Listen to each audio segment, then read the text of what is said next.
नमस्कार। रउआ सभे के इ चैनल पर हार्दिक स्वागत बा।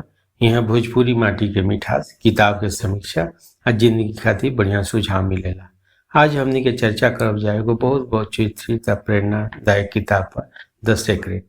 द सीक्रेट किताब ऐसन बा कि जौना में जीवन के सकारात्मकता आ मैनिफेस्टेशन के शक्ति के बारे में बड़ी विस्तार से बतावल गइल बा, जौन रउआ जीवन में अद्भुत बदलाव ला सके में मदद कर सकेला। ये किताब के गहराई में अगर देखल जाओ तो कैसे बतावल गइल बा, कैसे हमनी के सोच बदल सकें जा, आपन जीवन के सपना पूरा कर सकें जा। ये सीक्रेट लेखक रांडा बर्न लिखले बाड़ी। 2006 में ये किताब प्रकाशित भइल रहे आ बड़ा जल्दी ही बेस्ट सेलर किताब बन गई रहे। ये किताब के लेखक के उद्देश्य ये रहे कि रउआ के बतावल जाओ कि कैसे रउआ अपना विचार आ भावना में जबरदस्त शक्ति होकेला। जब रुआ सोचतानी तो खाली अपने नहीं सोचत, रुआ अगल बगल चारों तरफ के संसार के प्रभावित कर ले बनी। किताब में जैसन कहल गइल बा कि जैसे रुआ सोचब वैसे ही रुआ जीवन में घटना घटित हुई। ये किताब के मुख्य विचार जौन बा लॉ ऑफ अट्रैक्शन पर आधारित बा। ये बतावेला कि जीवन में हमने के जौन कुछ चाहे नहीं जा ओकरा बारे में अगर सोची नहीं जा तो वही चीज हमने के जीवन में आवेला। यही से सकारात्मक और उत्साह से भरल विचार अगर हमनी के अपना जीवन में रखब जाए तो हमनी के जीवन में उहे आए। ये किताब में बहुत कुछ उदाहरण, प्रेरणादायक कहानी लिखले बड़ी। कैसे कोई महान व्यक्ति जैसे थॉमस एडिसन, हेनरी फोर्ड, ये लोग के जीवन में कैसे बड़ा सफलता आई है ओकर कहानी बतावल गइल बा। एमे किताब में ये सिखावल गइल बा कि सकारात्मक सोच के बहुत महत्व होखेला। जब हमनी के सकारात्मक सोच अपना जीवन में लाई जा तो जीवन में सकारात्मक बदलाव लाई। ये लेखक प्रेरित कर रहल बड़ी कि रउआ अपना मन के शक्ति के पहचानी, ओकरा पर भरोसा करी और रउआ जैसन सोच करब वैसे जीवन होई।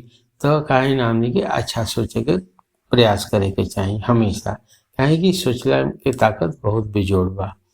फिर ई किताब में ध्यान और विजुअलाइजेशन के महत्व पर बड़ा अच्छा चर्चा करी गई बा कि कैसे हमनी के अपना के जीवन में बदलाव खातिर ध्यान देवे के चाहिए। जौन के जीवन में आवे वाला जौन घटना बा ओकरा के कैसे हमनी के विजुअलाइज कर सकेनी जा, एकरा बारे में काफ़ी अच्छा चर्चा कइल बड़ी।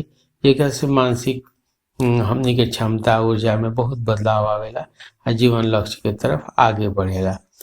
फिर वो तकनीक बदलले बड़ी कि कैसे प्रार्थना करे के चाहिए, कैसे अपना इच्छा के मैनिफेस्ट करे में हमनी के कुछ समय निकाल के प्रयास करे के चाहिए। ऐसे कैसे सजग रहे के चाहिए। और सबसे महत्वपूर्ण बात बा कि जीवन में बाधा चुनौती तो अइबे करी, तो चुनौती या बाधा के कैसे हमनी के दूर करे के चाहिए। नकारात्मक विचार तो अइबे करी, ओकरा से कैसे हमनी के पार पा सकें जा, ये किताब में बतावले बड़ी। ये किताब में ये भी बतावल बा कि हमनी के हर आदमी के अंदर में एगो डर रहेला, संदेह रहेला, ओकरा पर कैसे काबू पा सकल जाई। ऐसे एकर सूत्र किताब में छुपल बा। एकरा में ये भी बतावल गइल बा कि प्रेरणा, आत्मविश्वास कैसे महत्वपूर्ण होखेला, ओकरा खातिर बहुत उदाहरण और बहुत कहानी बतावल गइल बा। एकरा में वो कहता कि जिंदगी में सब कुछ संभव बा, लेकिन रउआ ओकरा खातिर ऊपर विश्वास करे के पड़ी।